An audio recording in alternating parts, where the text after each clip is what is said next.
বিস্তৃত এলাকা জুড়ে আলু আবাদের কর্মযজ্ঞ। দলবদ্ধভাবে মাটি তৈরির পর জমিতে রোপণ করা হচ্ছে আলু।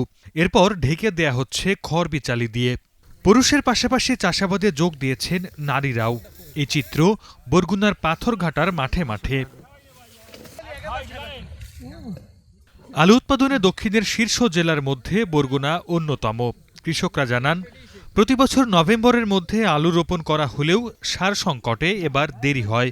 দীর্ঘ অপেক্ষার পর যে সার পাওয়া গেছে তাতেও নেওয়া হয় বাড়তি মূল্য।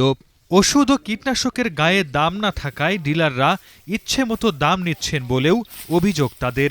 এবছর প্রথম সার পাই নাই, জায়গা হয়ে গেছে সার বাকর অন্তত 8-10 দিন পরে সার পাইছি। সার পাইয়ে হইয়ার পরে জায়গা হাজাইছি, ভিজাইছি পানি দিয়া, এই ব্যবস্থা জায়গা চলা লাগছে। সার যখন কিনছি তখন পাই নাই, পরে পাইছি সার, তখন আমার জায়গা শুকিয়ে গেছে। তারপরে ওষুধ কিনতে গেলে ওষুধের গায়ে রেট নাই, বাতের ওষুধ দেওয়া লাগে, ভিটামিন দেওয়া লাগে, অনেক সিস্টেমের ওষুধ। এদিকে বাজারে আলুর দর কম থাকায় চিন্তার ভাঁজ চাষিদের কপালে। বলছেন, জেলায় কোনো হিমাগার না থাকায় প্রতি বছরই কম দামে বিক্রি করতে হয় কষ্টের ফসল। গতবার তো আমাদের ব্যাপক পরিমাণ লস হয়েছে। এবারের অবস্থা হয়েছে, ধরেন বাজারে যে সারগুলোর দোকান আছে এগুলাই হচ্ছে সিন্ডিকেট চলে।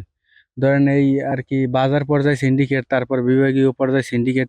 ধরেন সময় মতো কৃষকেরা সার পায় না, দোকানি দেড়কানিতে জমিতে আলু দিয়ে আমাদের 1 লাখ টাকা 2 লাখ টাকা ব্যবসা হয় না, আর তারা 1-2 মাস 6 মাসের মধ্যে ব্যবসা করে কোটিপতি হয়ে গেছে। কৃষি বিভাগ বলছে, সার ও কীটনাশকের ন্যায্য মূল্য নিশ্চিতে কাজ করছেন তারা। কোনো কৃষক যদি আমাদের কাছে সুনির্দিষ্ট করে বলে যে অমুক কোম্পানির বোতলে এই ওষুধের দাম লেখা নেই, সেখানে তাকে আইনি আওতায় আনার জন্য ব্যবস্থা নেব। প্রশাসনের সহায়তায় আমরা নিয়মিত মোবাইল কোর্ট পরিচালনা করব এবং আমাদের নির্দিষ্ট যে কৃষি বিভাগের যেটা মনিটরিং আছে সে কাজও অব্যাহত আছে।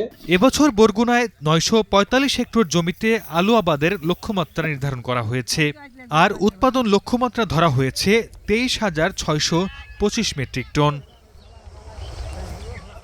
Desk report, Star news.